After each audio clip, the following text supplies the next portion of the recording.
Ya, dan saudara, sedikitnya 19 desa di 3 kecamatan di Kabupaten Melawi, Kalimantan Barat terendam banjir dengan ketinggian mencapai lebih dari 2 meter. Banjir mengakibatkan ribuan warga mengungsi ke daratan lebih tinggi dan juga atau ke lokasi yang lain yang lebih aman. Banjir terparah terjadi di 3 kecamatan, yakni Kecamatan Nangapino, Kecamatan Ela Hilir, dan Kecamatan Sayan. Untuk membahas lebih lanjut, kita telah tersambung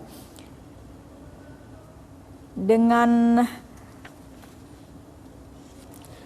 ya, untuk membahas lebih lanjut pemirsa terkait juga dengan tim sepak bola tadi ya. Ya.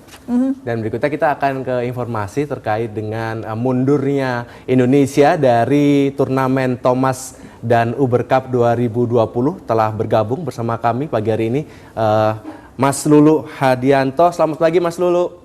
Selamat pagi para pemirsa dan pecinta bulu tangkis di seluruh tanah air. Selamat pagi. Ya Mas Lulu, kita berbicara terkait keputusan PBSI yang akhirnya menarik diri dari turnamen Piala Thomas dan Piala Uber 2020.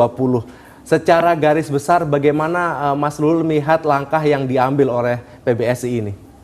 Ya, saya rasa langkah yang diambil oleh PBSI sudah tepat sekali melalui pertimbangan-pertimbangan yang matang tentunya.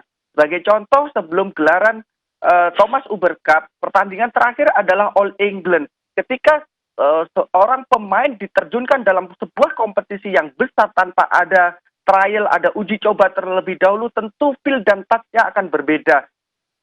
Itu yang pertama. Kemudian yang kedua adalah tentu PBSI sudah mempertimbangkan terhadap kesehatan atlet.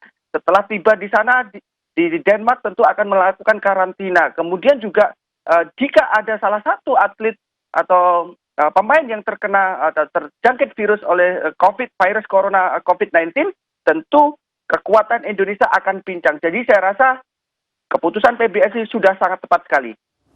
Ya, tapi kemudian banyak sekali yang menyesalkan dan menilai bahwa dengan mundurnya Indonesia dari Thomas dan Uber Cup ini akan dalam tanda petik ya, akan menurunkan kualitas dari turnamen tersebut. Apakah Mas Lulu juga melihat sebegitu besarnya peran Indonesia dalam meningkatkan atau menjaga kualitas dari turnamen sekelas Thomas dan Uber ini?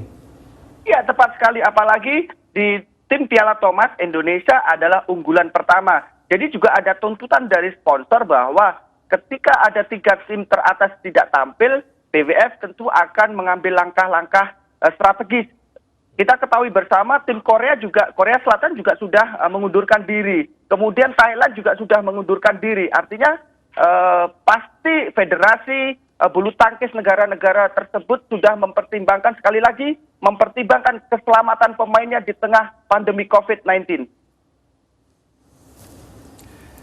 Ya, Mas Lulu, jika kita melihat Indonesia kemudian diunggulkan, khususnya di Piala Thomas ya, di Thomas Cup kita diunggulkan untuk menjadi juara 1, bahkan unggulan pertama di Thomas Cup 2020 ini. Apakah Mas Lulu melihat memang saat ini komposisi pemain yang dimiliki Indonesia ini sedikit berada di atas negara-negara yang sudah menjadi langganan juara seperti China, kemudian Malaysia dan Korea Selatan, Mas Lulu?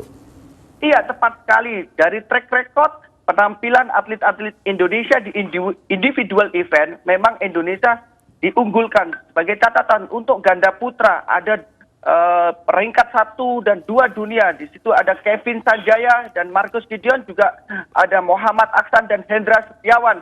Mereka tentu berpeluang untuk meraih poin ketika diturunkan di dalam tim. Juga ada pemain tunggal kita, yaitu Jonathan Christie dan Anthony Ginting, yang selama ini sudah mampu bersaing dengan pemain level elit dunia. Saya rasa ini adalah peluang terbesar pebulu tangkis Indonesia untuk Thomas Cup 2020.